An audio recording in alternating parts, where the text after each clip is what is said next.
sikit.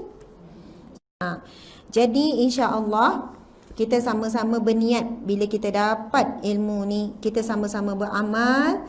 Memang banyak zikir-zikir, amalan-amalan lain ni pun sekadar Syekh Zainul Asri ijazahkan untuk kita rasa nak menyusun zikir kita. Semua dah beramal dengan zikir ni. Okey, yang pertama dia kata istighfar 100 kali. Buat sekali pagi, buat sekali malam ni. Tak dapat 2 kali ustazah, dapat sekali sehari je nak ulang benda ni. Buatlah. Subhanallah. Kalau tak dapat 2 kali, pagi sekali tak dapat, malam sekali tak dapat, buatlah siang. Tak dapat siang, buatlah malam. Jadi, yang pertama istighfar 100 kali. Yang kedua, la ilaha illallah 100 kali. Selawat 100 kali. Banyak ke 100? Ya, 100 untuk syurga Allah. 100 untuk syurga dunia. Untuk bahagia dunia akhirat. Apa sangat 100 tu? Istighfar 100 kali, la ilaha illallah 100 kali, selawat 100 kali. Yang keempat, surah Al-Fatihah 7 kali. Surah Al-Fatihah 7 kali. Saya ni memanjangkan amalan yang dijazahkan oleh Syekh Zainul ya. Bukan amalan saya ni. Maksud insya-Allah kita akan sama berniat untuk beramal lah. Yang kelima, ayat kursi 7 kali. Ayat kursi 7 kali. Surah Al-Ikhlas 7 kali. Surah Al-Alaq 7 kali. Surah An-Nas 7 kali. Itu sahaja. 8 amalan zikir. Sekali set, 1 set pagi, 1 set malam. Saya ulang lagi sekali. Istighfar 100 kali. La ilaha illallah 100 kali. Selawat 100 kali. Surah Al-Fatihah 7 kali. Ayat kursi 7 kali. 3 kul tu. Kul huwallah, kul a'udzu birabbil falaq, kul a'udzu birabbin nas. Masing-masing semua 7 kali. Kalau nak lebihkan surah Al-Ikhlas 10 kali, subhanallah, ada hadis Nabi kan. Siapa yang membaca surah Al-Ikhlas 10 kali akan dibina untuknya istana di syurga. Subhanallah. Okey. Kalau kita tengok yang pertama, mudah-mudahan kita boleh buat terus selepas ni sebelum Jumaat. Dan rasakan kenikmatannya. InsyaAllah ambil masa sikit, cuba buat sekaligus ni. Kan, 100, yang lain tu 7. Antaranya, janji Allah Subhanahu Wa Taala, ala bizikrillahi tatma'innul qulub. Hanya saja dengan kamu berzikir, kamu mengingati Allah, jiwa kamu akan tenang. Perkara yang pertama, kita memiliki jiwa yang tenang. Bila jiwa kita tenang, masalah tu besar ke, kecil ke, berat ke, ringan, jadi sama. Jadi sama. Sebab masalah is masalah. Masalah adalah masalah. Ujian adalah ujian. Yang membezakan adalah tempat menakung ujian. Tempat menakung ujian di mana? Hati kita lah. Tapi bila hati kita tenang, hati kita sehat. Hati kita kuat. Hati kita dapat khasiat, dapat makanan. Jadi kita akan kuat untuk menerima ujian. Contohlah kalau badan kita lapar. Kalau lapar ni mudah marah tak? Kalau lapar ni memang jadi mudah marah sikit lah berbanding waktu kenyang. Kalau tengah lapar, cucu buat perangai, suami buat perangai, anak buat perangai, memang marah tu dah kenyang barulah. Nampalah marah teruk sangat. Panggil balik cucu tu, Wan minta maaf ya tadi tu Wan lapar. Jadi kau pun kamu pun Wan nampak macam makanan. Tu Wan nampak macam raksasa tu. Okey. Tu lapar. Kalau sakit kepala ke, tengah sakit, demam ke, keadaan demam, orang tak boleh buat bising. Orang jalan kuat pun perlahan dah sikit jalan tu. Maksudnya bila badan sakit, emosi kita tak kuat, kita jadi mudah marah. Kalau hati kita tak cukup makan, hati kita sakit, kita tak kuat untuk menerima ujian Allah. Ujian Allah tu Allah dah janji, la yukallifullahu nafsan illa wusaha. Tidak akan aku bebankan. Ini kata-kata Allah. Allah janji, Allah sebut.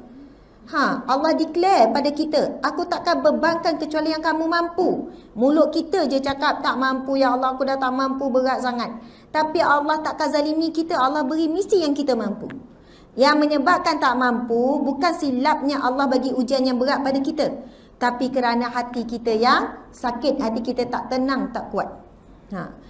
Jadi contohlah kan, kalau kita sakit apa, kalau kita sehat, emosi kita stabil kan, suami baru bagi gelang emas, contohlah kan, suami baru beli gelang omeh, gelang omeh, seronok ni, cucu bersepah pun tak marah kan, pinggan suami tak basuh tak marah, seminggu tak marah suami.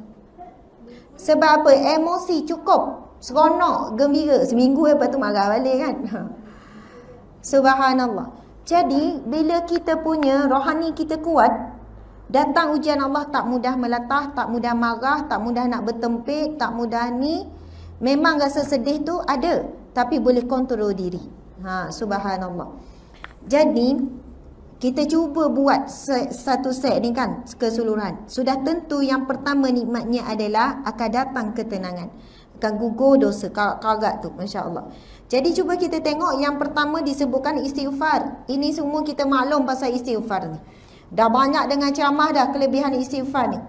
Ada satu kisah kan, zaman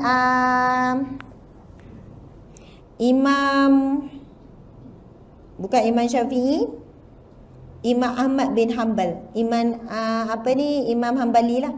Imam Ahmad bin Hanbal. Ceritanya, ada satu ketika Imam Ahmad bin Hanbal ni dia pergi bermusafir dalam perjalanan yang jauh. Dan dalam perjalanan yang jauh ni, Imam Ahmad bin Hanbal sendiri tak tahu apakah tujuan dan ke manakah dia nak tuju sebenarnya.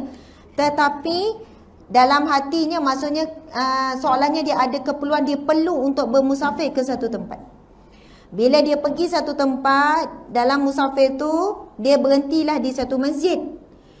Dan masjid ni tak kenal siapa dia ni, sedangkan dia ulama yang tersohor. Dia adalah wali Allah, dia ahli sufi, maksudnya ulama yang besar. Memang namanya terkenal tapi orang tak tahu muka.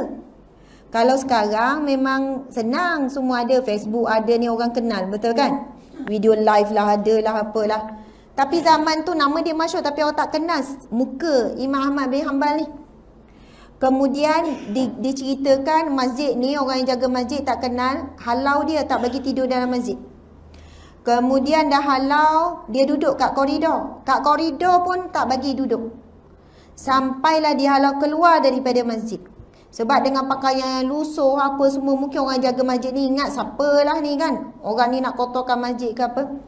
Tapi nak kata orang alim kan, orang soleh, tak adalah dia bagi tahu saya ni Imam Ahmad bin Hanbal. Kalau orang kampung tu tahu, berebut tu nak menyantuni, nak memuliakan dia. Akhirnya depan masjid tu ada satu rumah kan.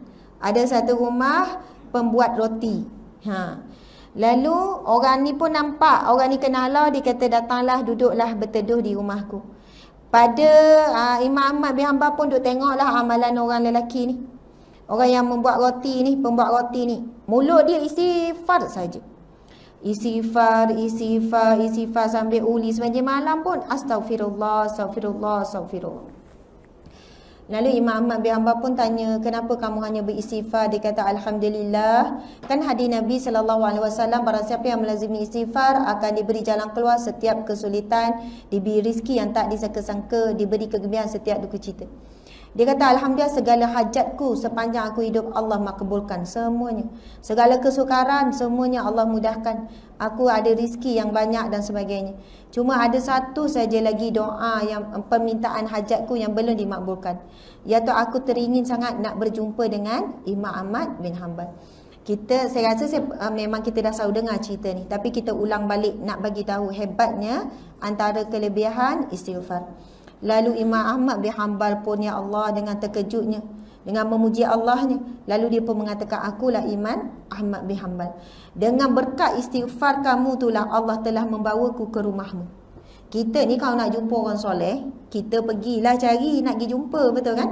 Tapi bila Allah datangkan ke depan tu, jumpa tengah-tengah jalan ke kat mana ke, Masya Allah, mungkin itu di antara fadilat ataupun yang kita boleh dapatkan daripada barakah istighfar kita. Mudah-mudahan, subhanallah. Apa-apalah, bukan jumpa orang je lah, apa-apa hajat.